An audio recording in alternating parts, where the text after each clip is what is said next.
ચલો આગળનો પ્રશ્ન છે કે યુએન ચાર્ટર હેઠળ આંતરરાષ્ટ્રીય શાંતિ અને સુરક્ષાની જવાબદારી સુરક્ષા પરિષદની છે, એટલે કે સિક્યુરિટી કાઉન્સિલની છે. આપણે એક કામ કરીએ, ચલો આપણે જે છે ને સૌથી પહેલાં હું તમને આખું યુનાઇટેડ નેશન્સ જે છે ને એ ચલાવી દઉં, પછી આપણે આ આખો ક્વેશ્ચન ડિસ્કસ કરીશું, બરાબર. યુનાઇટેડ નેશન્સ અત્યંત મહત્વનો ટોપિક છે, સિલેબસની અંદર આપેલો છે. સિલેબસની અંદર શું આપેલું છે તો કે આંતરરાષ્ટ્રીય સંગઠનો, મહત્વના આંતરરાષ્ટ્રીય સંગઠનો, ઇન્ટરનેશનલ ઓર્ગેનાઇઝેશન, અથવા તો એ બધી વસ્તુ છોડો, એમાં આપ્યું એક ન આપ્યું એક. પ્રિલિમ્સની અંદર તમે જોશો ઘણી બધી વાર યુનાઇટેડ નેશન્સ ઉપર ક્વેશ્ચન પૂછે છે. અમુક તો એવા ક્વેશ્ચન પૂછે, અમુક તો એવા ક્વેશ્ચન પૂછે, અથવા અમુક તો એવા વિધાન આપી દીધેલા હોય ને કે આપણને ત્યાં જઈને ખબર પડે કે એલા યુનાઇટેડ નેશન્સમાં આવી પણ કાંઈ વસ્તુ છે. એવું એટલા માટે થાય કારણ કે આપણે એને ડિટેલમાં સ્ટડી ન કર્યું. અથવા એ બધી વસ્તુ તો છોડો, 10 માર્કનો મેઇન્સની અંદર પ્રશ્ન પણ પૂછાઈ જાય છે યુનાઇટેડ નેશન્સ ઉપરનો. કઈ રીતે પૂછાય એ હું તમને આની પછી PYQ બતાવીશ એટલે ખ્યાલ આવશે, બરાબર.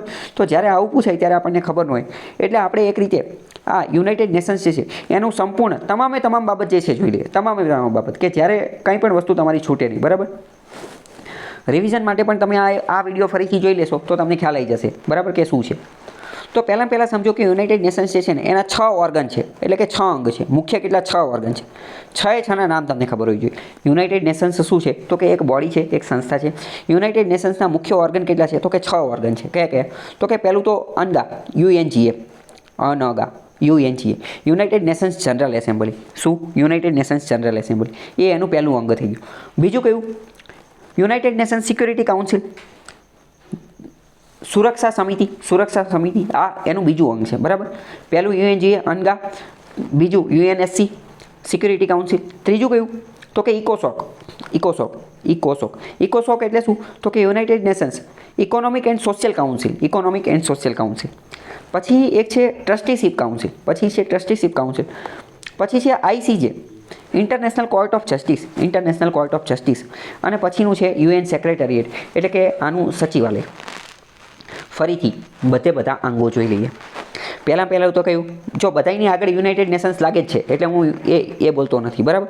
તો પહેલું તો UNGA એટલે કે જનરલ એસેમ્બલી, પછી SC સિક્યુરિટી કાઉન્સિલ, પછી ઇકોસોક એટલે કે ઇકોનોમિક એન્ડ સોશિયલ કાઉન્સિલ, પછી ટ્રસ્ટીશિપ કાઉન્સિલ, પછી ICJ એટલે કે ઇન્ટરનેશનલ કોર્ટ ઓફ જસ્ટિસ, અને આ બધી વસ્તુને દેખરેખ રાખવા માટે એનું એક સેક્રેટરીએટ, સચિવાલય જે છે એ પણ હોવું જોઈએ, બરાબર.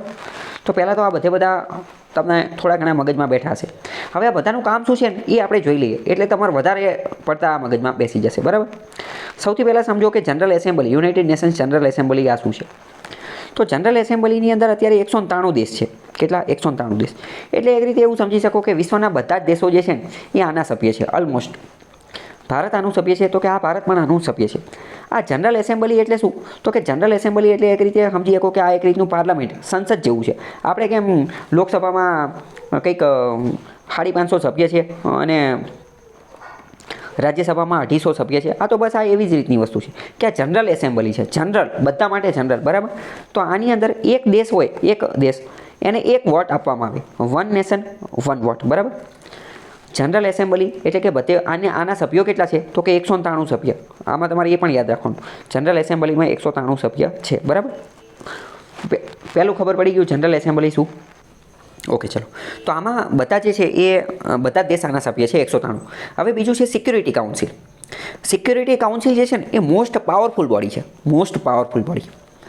હવે તમે વિચારો, પાવર હંમેશા મર્યાદિત લોકોના હાથમાં જ હોય. મેં તમને કીધું કે આને તમે પાર્લામેન્ટ સાથે સરખાવો, તો પાર્લામેન્ટમાં આપણે કીધું કે ભારતની પાર્લામેન્ટ જે છે એ જનરલ એસેમ્બલી જેવી હતી, જનરલ એસેમ્બલી, બરાબર. 700 જણા. તો શું પાવર એ 700 જણા પાસે છે તો કે ના, પાવર તો કેબિનેટ પાસે છે ને, એક્ઝિક્યુટિવ પાસે છે. પાવર તો કોની પાસે? એક્ઝિક્યુટિવ પાસે, એટલે કે મર્યાદિત લોકો પાસે છે. તો બસ સિક્યુરિટી કાઉન્સિલ એ મોસ્ટ પાવરફુલ બોડી છે, સૌથી શક્તિશાળી, સર્વોચ્ચ અથવા સૌથી શક્તિશાળી છે. આમાં કેટલા સભ્ય છે તો કે આમાં 15 સભ્ય છે. આમાં માત્ર 15 જ સભ્ય છે, બરાબર, માત્ર 15 સભ્ય છે. આ 15ની અંદર પણ પાછા 2 ફાટા પડે, 10 અને 5. 5 જે છે એ પરમેનન્ટ સભ્ય, 5 કયા? પરમેનન્ટ સભ્ય, અને 10 કેવા તો કે નોન પરમેનન્ટ સભ્ય. 5 પરમેનન્ટ અને 10 નોન પરમેનન્ટ. આ 5 પરમેનન્ટ સભ્યના નામ તમને ખબર હોવી જોઈએ. 5 પરમેનન્ટ સભ્યના નામ ખ્યાલ છે તમને? ચલો, 5 પરમેનન્ટ હું તમને કહી દઉં. એક તો અમેરિકા, પછી એક તો USA એટલે કે USA અમેરિકા, પછી UK યુનાઇટેડ કિંગડમ એટલે કે બ્રિટન, ત્રીજું ફ્રાન્સ, ત્રીજું કયું તો કે ફ્રાન્સ, ચોથું કયું તો કે રશિયા અને પાંચમું કયું તો કે ચાઇના. બરાબર, આ 5 સભ્ય છે. ગમે ત્યારે આની ક્રિટિસિઝમ લખવાની થાય તો પહેલું જ તમારે ક્રિટિસિઝમ એ લખવાની કે યુરોપ એકદમ નાનો ખંડ છે, યુરોપ એકદમ નાનો ખંડ છે, તેમ છતાં પણ યુરોપના 3 દેશ આની અંદર સભ્ય છે. તમને એવું લાગે યુરોપના 3 દેશ કયા તો કે રશિયા પણ થોડું, રશિયા મોટા ભાગનું યુરોપમાં આવે છે. પછી કયું તો કે યુનાઇટેડ કિંગડમ એટલે કે બ્રિટન અને ફ્રાન્સ. તો કે યાર તમે ભારત જોરદાર દેશ છે, એટલો મોટો દેશ છે એશિયાની અંદર, તો કે એશિયા આટલું મોટું છે તો એ એશિયામાંથી ખાલી એકને જ રિપ્રેઝન્ટેશન આપ્યું અને જે શું કહેવાય યુરોપ એટલો નાનો ખંડ છે તો એમાંથી ત્રણ દેશને સભ્ય બનાવી દીધા. અથવા તો ચલો એ બધું છોડો, આફ્રિકા આટલો મોટો ખંડ છે તો આફ્રિકામાંથી તો કોઈને પ્રતિનિધિત્વ જ ન આપ્યું, આફ્રિકાનો તો એક સભ્ય જ નથી. અથવા એ બધું પણ છોડો, સાઉથ અમેરિકા ખંડમાંથી પણ કોઈનું પ્રતિનિધિત્વ છે નહીં. બરાબર, તો આ એની સૌથી મોટી ટીકા છે. કોઈ પૂછે કે ભાઈ ભારતને સભ્ય બનાવવો જોઈએ, સિક્યુરિટી કાઉન્સિલનું પરમેનન્ટ મેમ્બર બનાવવું જોઈએ, તો કે હા બનાવવું જોઈએ. સૌથી મોટું જ કારણ આ છે કે ભાઈ તમે યુરોપમાંથી 3 દેશ બનાવી દીધા છે તો આફ્રિકામાંથી એકેય નથી, એશિયામાંથી એક જ છે અને જે સાઉથ અમેરિકામાંથી પણ એકેય નથી. બરાબર, તો આ બધી વાત છે. ઓકે, તો આ 5 પરમેનન્ટ અને 10 નોન પરમેનન્ટ હોય. આ જે નોન પરમેનન્ટ જે છે ને એને ચૂંટવામાં આવે, એને ચૂંટવામાં આવે અને દર થોડા વર્ષો માટે જે છે એ બનાવવામાં આવે. બરાબર, એ દર થોડા વર્ષે બદલાતા રહે. હવે આ જે 5 પરમેનન્ટ છે ને 5 પરમેનન્ટ એની પાસે વીટો પાવર હોય. એની પાસે શું હોય? Veto power. એની પાસે વીટો પાવર હોય ને એટલે એ કોઈ પણ ડિસિઝન, કોઈ પણ નિર્ણય લેવાનો હોય ને તો એને વીટો કરી નાખે. વીટોનો મતલબ જ થાય ના પાડવી. એટલે કે જો એને ના પાડી દે, એની મંજૂરી અટકાઈ દે ને તો પછી એની ઉપર આગળ કામ ધંધો જે છે એ થઈ શકે નહીં. ઓકે, તો હવે સિક્યુરિટી કાઉન્સિલ મગજમાં બેસી ગયું. ફરીથી સિક્યુરિટી કાઉન્સિલના હું તમને ખાલી મહત્ત્વના કીવર્ડ કહી દઉં. સિક્યુરિટી કાઉન્સિલ એટલે કે મોસ્ટ પાવરફુલ બોડી. એક રીતે એને એક્ઝિક્યુટિવ કહી શકાય, કારોબારી કહી શકાય. લેજિસ્લેટિવ અને એક્ઝિક્યુટિવ આનો ડિફરન્સ આપણે બહુ પહેલાં સમજી ચૂક્યા છીએ. બરાબર, તો આ એક રીતે ઓરિજિનલ પાવર કોની પાસે છે? ઓરિજિનલ પાવર એક્ઝિક્યુટિવ પાસે છે, સિક્યુરિટી કાઉન્સિલ પાસે છે. કેટલા સભ્ય છે તો કે 15. 15ની અંદર કોણ તો કે 10 નોન પરમેનન્ટ અને 5 પરમેનન્ટ. 5 પરમેનન્ટ કયા છે એ આપણે જોઈ લીધું. બરાબર, યુએસએ, યુકે, ફ્રાન્સ, રશિયા અને ચાઇના. બરાબર, અને 10 નોન પરમેનન્ટ એ વારંવાર સમયાંતરે જે છે એ બદલાતા રહેતા હોય. થોડા સમય પહેલાં ભારત હતું, પાકિસ્તાન પણ બનતું હોય છે, બધા અલગ અલગ વારંવાર જે છે એ ફરતા રહેતા હોય. બરાબર, આમાં પણ બધાને જે છે એ એક વોટ આપવામાં આવે. એ 1 નેશન 1 વોટ, 15ને એક વોટ આપવામાં આવે. પરંતુ જો ઓલા 5 પરમેનન્ટમાંથી કોઈ એકાદું વીટો કરી નાખે તો પછી એ નિર્ણય લઈ શકાય નહીં. બરાબર, ચલો પછી આગળ. ત્રીજું છે ઇકોસોક. તો કે ઇકોસોક એટલે શું તો કે ઇકોનોમિક એન્ડ સોશિયલ કાઉન્સિલ. હવે આનો ધંધો શું હશે તો કે નામ ઉપરથી જ ખબર પડી શકે. આખા વિશ્વની અંદર જે કોઈ પણ ઇકોનોમિક, આર્થિક બાબતોની અંદર કંઈક ચર્ચા વિચારણા કરવાની હોય, આર્થિક પોલિસી બનાવવાની હોય, વિશ્વને આર્થિક રીતે સદ્ધર કઈ રીતે બનાવવું, આર્થિક બાબતોની અંદર આગળ કઈ રીતે આવવું, એની માટેનું કામ કરે. બરાબર, પછી બીજું છે સોશિયલ. તો કે સામાજિક બાબતોની અંદર પોલિસી કઈ રીતે બનાવવી, સામાજિક બાબતોની અંદર આગળ કઈ રીતે આવવું, એની માટે આ આખું કામ કરે. બરાબર, તો પર્યાવરણીય ચેલેન્જ હોય કે ક્લાઇમેટ ચેન્જ સામે લડવાની બાબત હોય કે એ ગમે હોય તો એ બધું આ ઇકોસોક કરશે. ઇકોનોમિક, આર્થિક બાબતે અને સામાજિક બાબતોની અંદર કંઈ ચર્ચા વિચારણા ગમે કંઈ કરવાનું હોય તો આ જે છે એ ત્યાંને લેવામાં આવે. યુપીએસસી મેઇન્સની અંદર આ પ્રશ્ન જે છે એ પૂછાઈ ગયેલો છે. મેઇન્સની અંદર તો વિચારો કે મેઇન્સની અંદર 2 પાના લખવા ઇકોસોક ઉપર, તો એ થોડી ચેલેન્જિંગ બાબત કહેવાય. પણ કીવર્ડ ટેકનિકનો ઉપયોગ કરી શકો કે ભાઈ યુનાઇટેડ નેશન્સનું ઇકોસોક શું કરતું હોય તો કે ઇકોનોમિક અને સોશિયલ, સામાજિક અને આર્થિક બાબતોના ઉદ્ધાર માટેની બધા માટેનું કામ કરતું હોય. ઓકે, ચલો હવે ત્રીજા નંબરનું છે ટ્રસ્ટીશિપ કાઉન્સિલ. તો આ જે ટ્રસ્ટીશિપ કાઉન્સિલ જે છે આ પહેલાં તો શું છે તો કે આ તો જ્યારે બીજું વિશ્વયુદ્ધ જે છે ને એની આજુબાજુની વાત છે. ત્યારે અમુક જે ટેરેટરી જે છે એને સેલ્ફ ગવર્મેન્ટને એ બધું આપવાનું હતું અથવા ઇન્ડિપેન્ડન્સ, સ્વતંત્રતા આપવાની હતી. તમને ખ્યાલ હશે કે બ્રિટને તો 200 કરતાં વધુ દેશોને ગુલામ બનાવી દીધા હતા અને સેકન્ડ વર્લ્ડ વોર જે છે એની અંદર પણ ઘણા બધા દેશો જે છે એ ગુલામ હતા.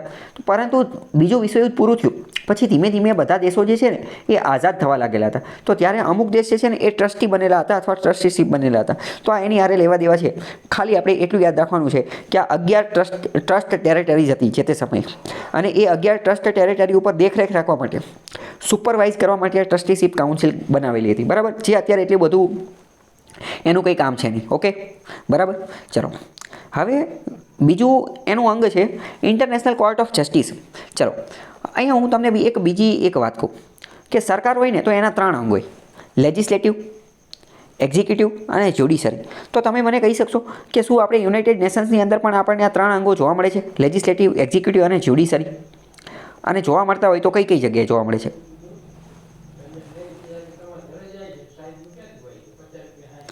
બરાબર.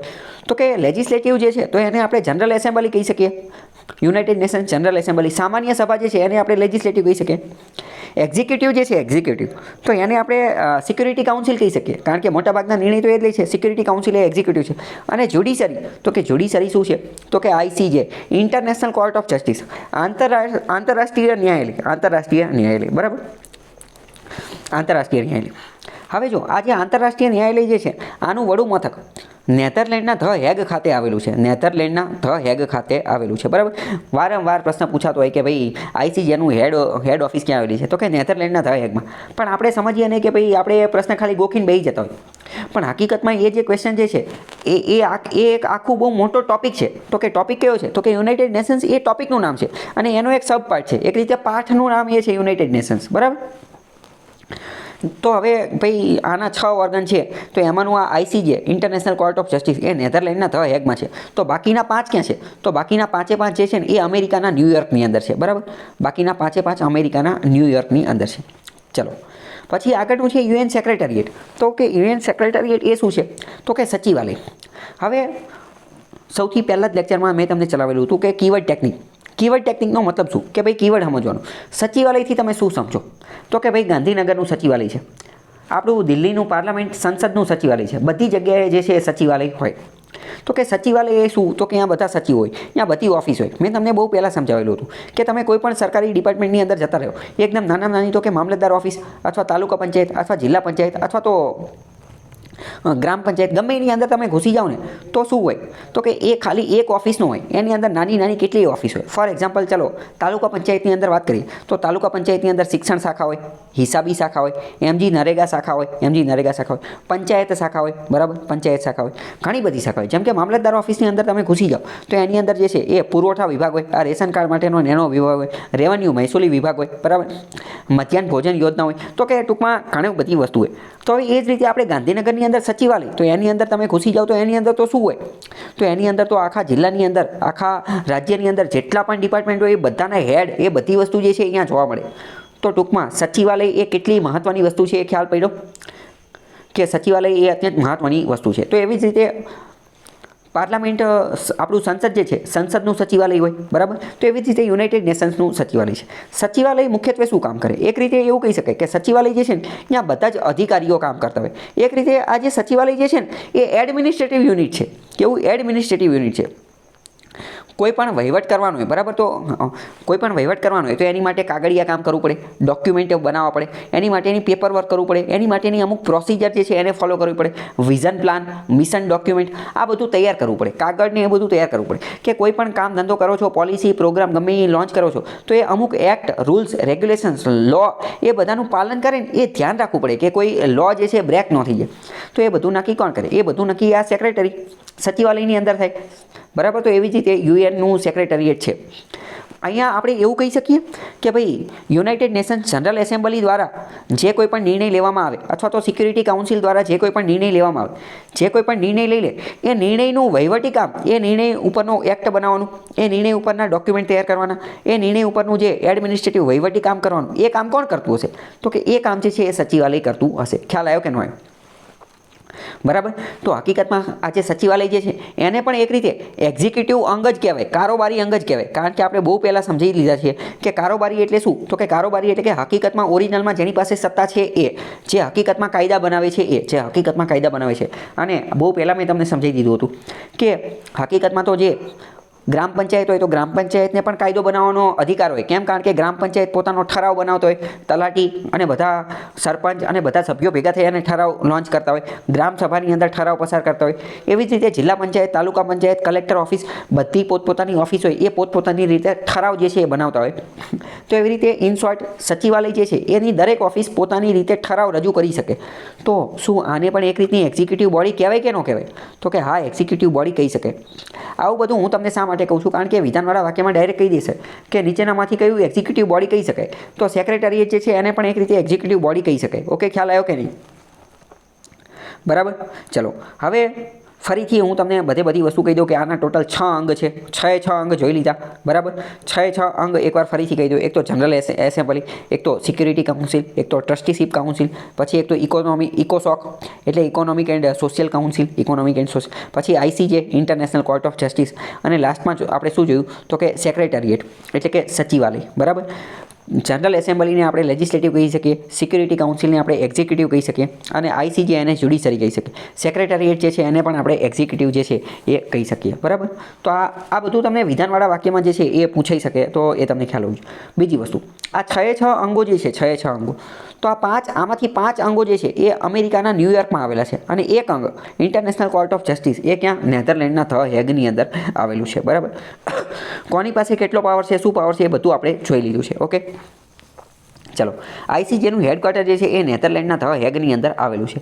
ચલો, નીચે એનો ફોટો ને એ બધું પણ આપેલું છે. જો કેટલું ખતરનાક લેવલનું દેખાય છે, બરાબર. આ એક રીતે વિક્ટોરિયન સ્ટાઇલની અંદર બનેલું છે. આ જે આખી બિલ્ડિંગ જે છે, આ ઉપર જે ટોચવાળું હોય ને, તો એ વિક્ટોરિયન સ્ટાઇલ કહેવાય. એ આપણે આર્ટ એન્ડ કલ્ચરની અંદર જ્યારે એ ટોપિક પહોંચશું ત્યારે આપણે સમજીશું, બરાબર. બીજી વાત કરીએ, યુનાઇટેડ નેશન્સનું હેડક્વાર્ટર, યુનાઇટેડ નેશન્સનું જે સેક્રેટરીએટનું હેડક્વાર્ટર, બીજા 5 જે છે ને, તો એ તો ન્યૂયોર્કમાં જ આવેલા છે, બરાબર. તો એની પણ બિલ્ડિંગ મેં નીચે મૂકેલી છે. સચિવાલય જે યુએનનું જે સેક્રેટરીએટ કે જે એક્ઝિક્યુટિવ બોડી છે, તો જો આ કાચવાળી એક બિલ્ડિંગ દેખાય છે, તો આ ન્યૂયોર્કની અંદર આવેલી છે. ઘણી બધી વાર ન્યૂઝની એ બધાની અંદર આવી બિલ્ડિંગ જે છે એ બતાવતા હોય. તો આ બિલ્ડિંગ કઈ છે? તો આ બિલ્ડિંગ જે છે એ કઈ છે? તો કે યુએન સેક્રેટરીએટ છે. મેં તમને કીધું કે હજી એવું બનતું નથી, પરંતુ કદાચ ભવિષ્યમાં તમે એ રીતે પણ તૈયાર હોવા જોઈએ કે પ્રશ્ન એમસીક્યુ એવો પૂછે કે આ બિલ્ડિંગ આપી દે અને કહી દે કે આ ફેમસ બિલ્ડિંગ કઈ છે, તો તમે એની માટે પણ તૈયાર હોવા જોઈએ. તો આ બિલ્ડિંગ જોઈને તરત તમે કહી શકો કે ભાઈ આ તો જે છે એ યુનાઇટેડ નેશન્સનું જે છે એ સેક્રેટરીએટ છે, બરાબર. જે આઈસીજેની બિલ્ડિંગ બતાવે તો એ પણ તમને ખબર પડી જવી જોઈએ, બરાબર. નીચે 6 અંગોના નામ ને એ બધું જે છે એ લખેલું છે, બરાબર. નીચે 6 અંગોના નામ ને એ બધું ડિટેલમાં પણ મેં સમજાવેલું છે. સ્પેશિયલાઇઝ્ડ એજન્સી છે, શું છે, કઈ રીતે કામ કરે. બીજી વાત કરીએ કે યુનાઇટેડ નેશન્સના જે 6 અંગો જે છે ને, એ બધા યુનાઇટેડ નેશન્સના એક ચાર્ટર દ્વારા બનેલા છે. એ છે યુનાઇટેડ નેશન્સના ચાર્ટર દ્વારા બનેલા છે. તો આ પણ તમને વિધાનવાળા વાક્યમાં પૂછી લેશે કે ભાઈ આ 6 અંગો કોના દ્વારા, તો કે એક ચાર્ટર દ્વારા બનેલા છે, બરાબર. ચલો, નીચે જોઈ લો કે, અને બીજું, ચલો, યુનાઇટેડ નેશન જનરલ એસેમ્બલી મેં તમને કીધું હતું કે આમાં 193 દેશ છે. તો આ આખું જે છે ને, આ જનરલ એસેમ્બલી એનું હું તમને એક બીજું કામ કહી દઉં કે આ એક રીતે ફોરમ તરીકેનું કામ કરે છે. ફોરમ એક અત્યંત મહત્વનો કીવર્ડ છે. આ શેની તરીકે કામ કરે છે? તો કે ફોરમ તરીકે કામ કરે છે. ફોરમનો મતલબ શું એ સમજી લો. ગમે અહીંયા ફોરમ શબ્દ આવે એટલે તમારે વિચાર લેવાનું કે ફોરમનો મતલબ શું, કે આ એક એવી જગ્યા છે કે જ્યાં બધા લોકો ભેગા થશે, ચર્ચા વિચારણા કરશે, ડિસ્કશન કરશે, ડેલિબરેશન કરશે, અને બધા પોતપોતાનો પક્ષ વિપક્ષ પોતાના ઓપિનિયન મંતવ્યો રજૂઆત કરશે. પરંતુ આ જે મંતવ્યો જે છે એ કેવા હશે? એ કોઈ ઉપર બાધ્ય હશે નહીં. માત્ર આવી અને વાતો ચીતું કરવાની, બરાબર. આપણે કેમ પાનના ગલ્લે 5-6 ભાઈબંધ ભેગા થઈ અને વાતો ચીતું કરતા હોય, તો એને એક રીતે ફોરમ કહેવાય, બરાબર. તો ચલો, હવે હું તમને એક પ્રશ્ન પૂછું કે યુનાઇટેડ નેશન્સ જનરલ એસેમ્બલીની અંદર જે કોઈ પણ ચર્ચા વિચારણા થાય અથવા જે કોઈ પણ વાતચીત થાય, શું એ બધા દેશો 193 દેશ ઉપર બાધ્યકારી છે? શું એમને માનવી ફરજિયાત છે? તો કે ના, એ માનવી ફરજિયાત નથી. કેમ? કારણ કે અત્યારે તો કહી દીધું કે ફોરમનો મતલબ જ થાય કે ફોરમનો મતલબ માનવું નહીં માનવાનું. ફોરમ એ ફરજિયાત છે નહીં, બરાબર. તો વિધાનવાળા વાક્યમાં કહી દે કે ભાઈ યુનાઇટેડ નેશન જનરલ એસેમ્બલી એક ફોરમ છે, તો એ વાત સાચી. મલ્ટીલેટરલ ડિસ્કશન માટેનું કામ કરે છે, તો એ વાત પણ સાચી. ફોરમ અને મલ્ટીલેટરલ ડિસ્કશન, બરાબર. આ યુએન જે આ જનરલ એસેમ્બલી જે છે એ 10 જાન્યુઆરી 1946માં બનેલું હતું. પહેલાં એ જે છે ને એ લંડનની અંદર હતું. ક્યાં? લંડનની અંદર. પરંતુ પછી, અને ત્યારે 51 દેશ એના સભ્ય હતા, પરંતુ પછી અત્યારે તો 193 છે અને અત્યારે તો ન્યૂયોર્કની અંદર પહોંચી ગયું છે, બરાબર. ચલો, પછી આ ચલો, આ જે યુએનજીએ જે છે ને એને હેડ કોણ હોય? તો એને હેડ હોય સેક્રેટરી જનરલ. કોણ? United Nations secretary general. આપણે એવું કહેતા હોઈએ છીએ, યુનાઇટેડ નેશન્સ સેક્રેટરી જનરલ. શું આપણે એવું કહી શકીએ કે ભાઈ આ સેક્રેટરી જનરલ એક રીતે અધ્યક્ષ જેવું કામ કરે? આપણે કેમ પાર્લામેન્ટની અંદર અધ્યક્ષ હોય, એ અધ્યક્ષ બધો કામ ધંધો ને એ બધું નક્કી કરે, તો આ સેક્રેટરી જનરલ એ અધ્યક્ષ જેવું કામ કરે યુનાઇટેડ નેશન જનરલ એસેમ્બલીનું. એવું કહી શકાય કે ન કહી શકાય? તો કે હા, એ કહી શકાય, બરાબર. તો કે આના હેડ કોણ હોય? Secretary general. તો એ પણ તમને ખ્યાલ હોવો જોઈએ. સેક્રેટરી જનરલ જે છે એ એજન્ડા બનાવવાનું ને એ બધું કામ કરશે, બરાબર. અથવા યુએનજીએનું કામ શું છે? તો કે એજન્ડા બનાવવાનું. એજન્ડાનો મતલબ શું? એજન્ડા એ અત્યંત મહત્વનો કીવર્ડ છે, યાદ રાખો. તમે નોકરી મળી જશે ને પછી પણ તમારે એજન્ડા શબ્દનો કીવર્ડ તમે ત્યારે વધારે સારી રીતે સમજી શકશો. ગમે ત્યારે કોઈ પણ મીટિંગ કરવાની હોય કે ગમે કંઈ કરવાનું હોય ને, તો પહેલેથી એનો એજન્ડા ફિક્સ હોય. કોઈ પણ મિટિંગ કે કરવાની હોય, ફોર એક્ઝામ્પલ માની લો કે તમે કાલ સવારે કલેક્ટર બની ગયા, તો ગુજરાતના બધા કલેક્ટરને ભેગા થઈને એની રિવ્યૂ મિટિંગ લેવાની હોય, બરાબર, રાજ્ય લેવલે એની મિટિંગ લે. માની લો કે તમે એકદમ નાની વાત કરીએ કે એકદમ નાનો કર્મચારી ગ્રામ્ય લેવલે કોણ હોય, તો કે તલાટી. માની લો કે તમે તલાટી બની ગયા, તો કે દર ગુરુવારે જે છે એ ટીડીઓ ઓફિસની અંદર બધા તલાટીઓની મિટિંગ હોય. માની લો કે તમે ટીડીઓ બની ગયા, તો દરેક ટીડીઓ જે છે જિલ્લાના બધા ટીડીઓ, એ બધા ટીડીઓની એક ઓફિસ હોય, સોરી એની મિટિંગ હોય, બધા ટીડીઓની એક મિટિંગ હોય જિલ્લાની અંદર. માની લો કે તમે ડીડીઓ બની ગયા, કલેક્ટર બની ગયો, તો કે બધાની મિટિંગ હોય, બધા જે છે એની મિટિંગ હોય. માની લો કે તમે વિકાસ કમિશનર બની ગયા, તો વિકાસ કમિશનરની દિલ્હી લેવલે મિટિંગ હોય. તો ઇન શોર્ટ ગમે એ જ્યારે મિટિંગ હોય ને, તો મિટિંગમાં હું એમને જતું રહેવાનું, તો કે ના એમને ન જતું રહેવાનું, તૈયારી કરીને જવાનું. તો કે શેની તૈયારી કરવાની? ભાઈ કામ તો અઢળક હોય, સરકારી અધિકારી હોય તો એની પાસે તો લાખો કરોડો કામ હોય. તો કે તૈયારી કરવાની કઈ રીતે? તો કે તૈયારી એ રીતે કરવાની કે એનો એજન્ડા પહેલાંથી નક્કી કરેલો હોય કે ભાઈ માની લો કે આજનો આ વખતની મિટિંગનો એજન્ડા શું છે, તો કે ભાઈ MDM મધ્યાહન ભોજન યોજના જે છે ને એની સમીક્ષા કરવાની છે. આ યોજના જે છે એની અત્યારે એગ્રીસ્ટેક ચાલે છે, બરાબર, તો એગ્રીસ્ટેકની સમીક્ષા જે છે કરવાની છે. હમણાં કૃષિ હેલ્પલાઇન ચાલુ કરેલી છે, બરાબર, તો કૃષિ બાબતની વસ્તુ જે છે એની આપણે સમીક્ષા કરવાની છે. આપણે નવો પ્રોજેક્ટ આ એગ્રીસ્ટેકની વાત થઈ ગઈ, બરાબર, અથવા તો આજે થોડા સમય પહેલાં તુફાન ને એ બધું આવેલું હતું, જે ડિઝાસ્ટર આવેલું હતું, તો ડિઝાસ્ટરની અંદર કેટલું નુકસાન ને એ બધું થયું, તો એની સમીક્ષા કરવાની છે. તો ઇન શોર્ટ એજન્ડા તમારા મગજમાં બેસી ગયું. પ્રાઇવેટ કંપની હોય ને, તો પ્રાઇવેટ કંપનીની અંદર તે મિટિંગ ને એ બધું થાય ને, તો એનો એજન્ડા નક્કી કરેલો હોય. જ્યારે વિશ્વના જે બધા અલગ અલગ નેતાને એ બધા મળે ને, મોદીને બાઇડન મળતા હોય કે ટ્રમ્પ મળતા હોય કે પુતિનને આ બધા મળતા હોય, તો એ જે મિટિંગ હોય ને એ મિટિંગનો એજન્ડા પહેલેથી ફિક્સ હોય. કારણ કે હવે તમે વિચારો એજન્ડા ફિક્સ કરવો જરૂરી છે કે નહીં? તો કે આ જરૂરી છે, કારણ કે નહીં તો અહીંયા જઈને વાત શું કરવાની? પહેલાં કંઈક હોમવર્ક કરીને તો આવવા જોઈએ ને. પહેલાં એજન્ડા આપી દીધો કે આટલી વસ્તુ ઉપર વાતચીત કરવાની છે, તો જ તે એની ઉપર હોમવર્ક કરીને જાવીને તો જ તે કંઈક ત્યાં જઈને જવાબ આપી શકવી ને. નકર તો આડું ગમે પૂછી લે કે બધું થોડી કંઈ યાદ રાખીને ગયા હોય. તો in short United Nations general assembly એનું એક મુખ્ય કામ શું છે? તો કે એજન્ડા ફિક્સ કરવાનું. અને એજન્ડા ફિક્સ કરવા માટેનું કામ એ એજન્ડા ફિક્સ કઈ રીતે કરશે? તો કે સેક્રેટરી જનરલ કહેશે, તો સેક્રેટરી જનરલ જે છે એનો રોલ અહીંયા મહત્વનો બની જશે. સેક્રેટરી જનરલ, બરાબર, કે એ એજન્ડા ફિક્સ કરશે. હવે અને આની માટેની બીજી ભલામણ જે છે સિક્યુરિટી કાઉન્સિલ પણ આપી શકે કે આવો એજન્ડા જે છે ફિક્સ કરવાનું છે. ઇન શોર્ટ એજન્ડા તમારા મગજની અંદર બેસી ગયું કે નહીં? એજન્ડા શું છે? ઓકે, ચલો. હવે એજન્ડા ને એ બધું હોય પછી યુનાઇટેડ નેશન જનરલ એસેમ્બલી બીજું કામ પણ કરી શકે. અમુક રિઝોલ્યુશન પસાર કરી શકે. રિઝોલ્યુશનને ગુજરાતીમાં કહેવાય ઠરાવ. મેં તમને બહુ પહેલાં સમજાવી દીધું. રિઝોલ્યુશન એટલે કંઈ ઠરાવ. તો આ અત્યંત મહત્ત્વની વસ્તુ છે કે ગ્રામ પંચાયત જે છે એ પોતાના ઠરાવ રજૂ કરી શકે. પોતાના કાર્યક્ષેત્રમાં જે આવતું હોય એવા ઠરાવ બની શકે. નગરપાલિકા, મહાનગરપાલિકા, નગર પંચાયત આ લોકો પણ પોતાના ઠરાવ રિઝોલ્યુશન બનાવી શકે. આવી રીતે જિલ્લા પંચાયત, તાલુકા પંચાયત, DDO ઓફિસ, પછી જે આપણે વાત કરીએ કે સચિવાલયની, તો બધા ડિપાર્ટમેન્ટ આવી રીતે પોતાના ઠરાવ બનાવી શકે. તો એવી જ રીતે આ યુનાઇટેડ નેશન જનરલ એસેમ્બલી જે છે, તો મેં તમને પહેલાં જ કીધું કે એક રીતનું લેજિસ્લેટિવ ઓર્ગન છે, તો એ પણ પોતાના રિઝોલ્યુશન જે છે બનાવી શકે, બરાબર. તો રિઝોલ્યુશનવાળું ગમે આવે વિધાન તો સમજવાનું કે શું? તો કે યુનાઇટેડ નેશન જનરલ એસેમ્બલી, તો આ લોકો કેવા રિઝોલ્યુશન પસાર કરે? તો કે હ્યુમન રાઇટ્સ સંબંધિત અથવા માનવ અધિકારો સંબંધિત, ડિસઆર્મામેન્ટ એટલે કે આખા વિશ્વમાંથી હથિયારોની નાબૂદ કરવાની છે, પીસ, શાંતિ માટેના એવા બધા જે છે એ જે છે એ એના રિઝોલ્યુશન, એના ઠરાવને એ બધું પસાર કરે. તમને એવું લાગે ડિસઆર્મેન્ટ ઠરાવ શા માટે કરે? પહેલાં તો વાત કરીએ કે ભાઈ યુનાઇટેડ નેશન્સની સ્થાપના તો જે છે ને એ વિશ્વમાં શાંતિ લાવવા માટે કરેલી છે. સમગ્ર વિશ્વમાં 2 વિશ્વયુદ્ધ થઈ ગયા, તો કે હવે ત્રીજું વિશ્વયુદ્ધ ન થાય, એ અટકાવવા માટે જ તો યુનાઇટેડ નેશન્સની સ્થાપના કરેલી છે, બરાબર. તો આનો મુખ્ય ઉદ્દેશ્ય શું છે? યુનાઇટેડ નેશન્સનો મુખ્ય ઉદ્દેશ્ય એ છે કે ભાઈ ત્રીજું વિશ્વયુદ્ધ થવું જોઈએ. પણ જોકે અત્યારે લોકો આની ટીકા એ રીતે પણ કરે છે કે યુનાઇટેડ નેશન્સ પોતાનું કામ જે છે એ યોગ્ય રીતે કરી રહ્યું નથી. કે ભાઈ કોવિડ પેન્ડેમિક આવી ગયો તો ત્યારે આને કંઈ કર્યું નહીં, બરાબર. આ રશિયા યુક્રેનનું યુદ્ધ ચાલે છે, હમાસનું એનું બધાનું યુદ્ધ ચાલે છે, તો એ કંઈ કરતું નથી. પણ જોકે આની એક સફળતા એ છે કે હજી સુધી એણે ત્રીજું વિશ્વયુદ્ધ થવા દીધું નથી, બરાબર. તો ઇન શોર્ટ આ બધું તમને ખ્યાલ આવી ગયો કે આખો મુદ્દો શું છે, ઓલું પેલું, બરાબર. તો આ બધા માટેની ભલામણને એ બધું આપે. ઇન્ટરનેશનલ લો, આંતરરાષ્ટ્રીય કાયદા બનાવવાનું ને એ બધાનું કામ જે છે એ પણ કરે છે. જનરલ એસેમ્બલી જે છે એનું મુખ્ય કાર્ય એ છે. 193 સભ્ય છે. બીજી વાત, 193 આના સભ્ય છે, પરંતુ અમુક ઓબ્ઝર્વર સભ્ય જે છે ને, ઓબ્ઝર્વર દેશ, એને પણ સભ્ય ઓબ્ઝર્વરનું સ્ટેટસ પણ આપી શકે છે. અથવા અમુક ઇન્ટરનેશનલ ઓર્ગેનાઇઝેશન હોય, અમુક આંતરરાષ્ટ્રીય સંગઠન હોય, જેમ કે વર્લ્ડ બેંક છે, જેમ કે IMF છે, જેમ કે ઇન્ટરનેશનલ સોલર અલાયન્સ છે, તો એને ઓબ્ઝર્વરનું સ્ટેટસ આપવું હોય તો એ કોણ આપશે? તો એ જનરલ એસેમ્બલી આપશે. એ કોણ આપશે? જનરલ એસેમ્બલી આપશે, બરાબર. તો આ તમને વિધાનવાળા વાક્યમાં પૂછાઈ જાય કે ભાઈ આવું કોણ આપે? બીજું આનું બજેટ આવે, આનું બજેટને અપ્રૂવ કરવાનું કામ પણ કોણ કરશે? યુનાઇટેડ નેશન્સનું બજેટ અપ્રૂવ કરવાનું કામ, બજેટ અપ્રૂવ કરવાનું કામ કોણ કરશે? મેં તમને કીધું ને કે આને આપણે ભારતની જે સંસદ ને એ બધું જે છે ને એની સાથે સરખાવવાનું. ભારતમાં બજેટની અપ્રૂવ કોણ કરે છે? તો કે પાર્લામેન્ટ, સંસદ કરે છે ને. તો એવી રીતે અહીંયા બજેટને અપ્રૂવ કોણ કરશે? કયું 6 ઓર્ગનમાંથી કયું ઓર્ગન કરશે? જનરલ એસેમ્બલી જે છે એ શું કરશે? તો કે એ આ બજેટને પાસ કરશે. આમના બજેટની અંદર શું હોય? તો કે કેટલા પૈસા ક્યાં ખર્ચ કરવાના છે, હ્યુમેનિટેરિયન એડ આપવાની છે, અમુક દેશની અંદર ખાવા પીવાનું ને એ બધું આપવાનું છે, અથવા ક્યાંક યુદ્ધને એવું બધું ચાલે છે તો એનું અટકાવવાનું એ બધું ટૂંકમાં તો બજેટનું એ જનરલ એસેમ્બલી કરશે. ઓકે, પછી છે સિક્યુરિટી કાઉન્સિલ. તો સિક્યુરિટી કાઉન્સિલ ઓલરેડી મેં તમને બધું ચલાવી દીધું, બરાબર.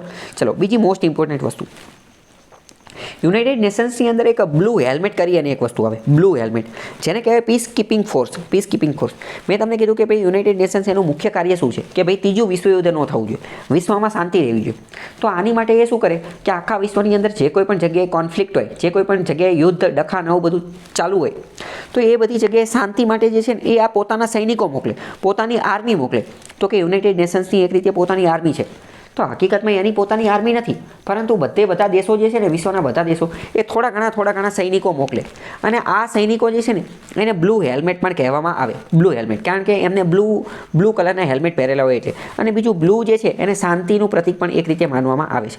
અને આને પીસ કીપિંગ ફોર્સ કહેવામાં આવે છે. હવે કઈ જગ્યાએ પીસ કીપિંગ ફોર્સને ક્યાં ડેપ્લોય કરવાની, ક્યાં નહીં ડેપ્લોય કરવાની, એ નક્કી કોણ કરે? એ નક્કી કરે United nation security council. Security council જે છે એ આ નક્કી કરે. સૌથી પહેલી વાર આ બ્લુ હેલ્મેટ પીસ કીપિંગ ફોર્સને ક્યાંય ડેપ્લોય કરવામાં આવેલા તો એ કોરિયન વોર, સાઉથ કોરિયા અને નોર્થ કોરિયાની વચ્ચે જે કોરિયન યુદ્ધ થયેલું હતું 1950ની અંદર, તો અહીંયા આને જે છે ડેપ્લોય કરેલા હતા. ખ્યાલ આવ્યો કે ન આવ્યો? આનું આ પણ ક્વેશ્ચન જે છે એ પૂછાઈ શકે, બરાબર. હવે આ જે યુનાઇટેડ નેશન્સ સિક્યુરિટી કાઉન્સિલ જે છે તો એમાં કુલ કેટલા સભ્ય છે કહી શકશો તમે? એમાં સભ્ય કેટલા છે યુનાઇટેડ નેશન સિક્યુરિટી કાઉન્સિલમાં? કુલ કેટલા સભ્ય છે? એમાં કુલ 15 સભ્ય છે, બરાબર. હવે જો આ 15 સભ્ય છે તો આમાં પણ કોઈ એકને હેડ બનાવવો પડશે, તો એને કહેવાય પ્રેસિડેન્સી. એને શું કહેવાય? પ્રેસિડેન્સી.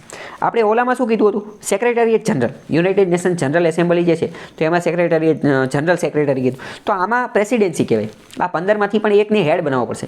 તો આ હેડ કોને બનાવશે? તો આલ્ફાબેટિકલ ઓર્ડર, ઇંગ્લિશ આલ્ફાબેટિકલ ઓર્ડરના આધારે જે આવતું હોય એમાંથી દર થોડા ટાઈમે એક જણાને જે છે એ હેડ બનાવવામાં આવે, બરાબર.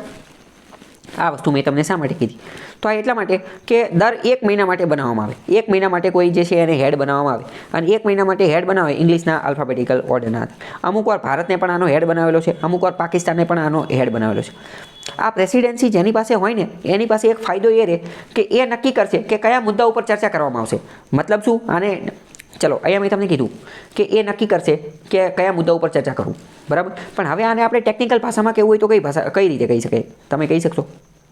એટલે કે એજન્ડા નક્કી કરો. તો કે એનો એજન્ડા કોણ નક્કી કરશે? તો કે જેની પાસે પ્રેસિડેન્સી હશે ને એ નક્કી કરશે. હવે માની લો કે આ રશિયા અને યુક્રેનનું યુદ્ધ ચાલે છે તો રશિયા હંમેશા એવું ઈચ્છે કે આની કોઈ વાતચીત જ ન થાય. પણ એ નક્કી કોણ કરે? તો એ તો ભાઈ જેની પાસે પ્રેસિડેન્સી છે એ નક્કી કરશે એજન્ડા. તો ઘણી બધી વાર પાકિસ્તાન પાસે આની પ્રેસિડેન્સી આવી જાય ને તો એ વારંવાર કાશ્મીરનો એનો ઉલ્લેખ કરે. અને કાશ્મીરને આતંકવાદનું તો નહીં પણ કે કાશ્મીરનો, ભારતનો ને એ બધાનો વારંવાર કરે, બરાબર. તો આ એક અત્યંત મહત્વની વસ્તુ છે. ભારતને અમુક વાર આને કારણે નુકસાન થતું હોય. ભારત પાસે જ્યારે આની પ્રેસિડેન્સી હોય તો ભારત આતંકવાદ સામે લડવાની ને એ બધા મુદ્દાને એવું બધું ઉઠાવતું હોય. તો ઇન શોર્ટ તમને ખ્યાલ આવ્યો કે પ્રેસિડેન્સી જેની પાસે હોય એ પણ મહત્વનું છે. ભલે 1 મહિના માટે હોય પણ એ પણ ટૂંકમાં આપણને ઇન શોર્ટ ખ્યાલ હોવો જોઈએ કે આ બધું એવી રીતે કામ કરે છે, બરાબર. ચલો, 5 પરમેનન્ટ સભ્ય છે અને 10 છે નોન પરમેનન્ટ સભ્ય જે છે ને એ 2 વર્ષ માટે ચૂંટાય છે. એ 2 વર્ષ માટે. અને પ્રેસિડેન્સી જે છે એ 1 મહિના માટે હોય છે, બરાબર. અને ઇંગ્લિશ આલ્ફાબેટિકલ ઓર્ડરના અનુસાર હોય છે. હવે ચલો, આ યુએન ચાર્ટર અંતર્ગત એવું કહે છે કે યુએનએસસી દ્વારા સિક્યુરિટી કાઉન્સિલ દ્વારા જે કોઈ પણ નિર્ણય લેવામાં આવે ને, સિક્યુરિટી કાઉન્સિલ દ્વારા જે કોઈ પણ નિર્ણય લેવામાં આવે તો એ બધા કેવામાં હોય છે? તો કે એ બાઇન્ડિંગ હોય છે. એ દરેક ઉપર બાઇન્ડિંગ, એ માનવા જ પડે. એ કેવા હોય છે? ફરજિયાત. જનરલ એસેમ્બલી દ્વારા જે નિર્ણય લેવામાં આવે તો એ માનો ન માનો એનાથી કોઈ ફેર ન પડે. સિક્યુરિટી કાઉન્સિલ એ મોસ્ટ પાવરફુલ વાળી છે, પહેલાં જ કહી દીધું. તો એના દ્વારા જે કોઈ પણ રિઝોલ્યુશન, ઠરાવ, નિર્ણય લેવામાં આવે તો એ માનવા શું થઈ જાય છે? જરૂરી બની જાય છે, બરાબર. ખ્યાલ આવી ગયો? સિક્યુરિટી કાઉન્સિલ પાસે એવી પણ સત્તા છે કે એ સેન્કશન, પ્રતિબંધ મૂકી શકે. અમુક ડિસ્પ્યુટ, વિવાદ ચાલતા હોય તો વિવાદને સેટલ કરવા માટે, સુલઝાવવા માટે ને એ બધા માટેનું કામ પણ કરી શકે. અને સેન્કશન, અમુક દેશની ઉપર પ્રતિબંધ પણ મૂકી શકે છે, અમુક દેશની ઉપર. હમણાં થોડા સમય પહેલાં નેતાન્યાહુ ઉપર બેન્જામિન નેતાન્યાહુ જે છે એની ઉપર પ્રતિબંધ મૂકી દીધો હતો, બરાબર. ઈરાન ઉપર પ્રતિબંધ મૂકી દીધો હતો. પછી આ જે નોર્થ કોરિયા ઉપર પ્રતિબંધ મૂકેલા હતા. તો પ્રતિબંધ પણ મૂકી શકે. એ કોણ કરી શકે? United Nations security council. Okay, ખ્યાલ આવ્યો. કોઈ નવા મેમ્બરને એડ કરવા છે તો એની માટે પણ આ કામ ધંધો જે છે એ કરી શકે, બરાબર. નવા મેમ્બરને એડ ન થવા દેતો હોય તો એમાં પણ આ લોકો વીટો વાપરી શકે, બરાબર. સિક્યુરિટી કાઉન્સિલ માની લો કે કોઈ નવો દેશ જે છે એને એડ કરવો છે તો એની માટે આ વીટો જે છે વાપરી શકે. આ બધું એટલા માટે કહું છું કારણ કે વિધાનવાળા વાક્યમાં જે છે એ પૂછાઈ જશે એટલે. ઓકે, ખ્યાલ આવી ગયો. પછી ઇન્ટરનેશનલ કોર્ટ ઓફ જસ્ટિસ હેગની અંદર આવેલું છે. એ જ્યુડિશિયલ ઓર્ગન છે, ઓલરેડી વાત થઈ ગઈ. 1946ની અંદર ચાર્ટર અંતર્ગત જ બનેલું છે. ઇન્ટરનેશનલ લો ડિસ્પ્યુટને એ બધાનું કામ કરે છે, બરાબર. હવે આજે ઇન્ટરનેશનલ કોર્ટ ઓફ જસ્ટિસ જે છે ને એની પહેલાં આપણે આ યુનાઇટેડ નેશન્સ જે છે ને એની પહેલાં લીગ ઓફ નેશન્સ હતું. તો જ્યારે લીગ ઓફ નેશન્સ હતું ને તો ત્યારે PCIJ હતું. PCIJ એટલે કે permanent court of international justice, permanent court of international justice. અત્યારે એને દૂર કરી અને ઇન્ટરનેશનલ કોર્ટ ઓફ જસ્ટિસ બનાવેલું છે, બરાબર.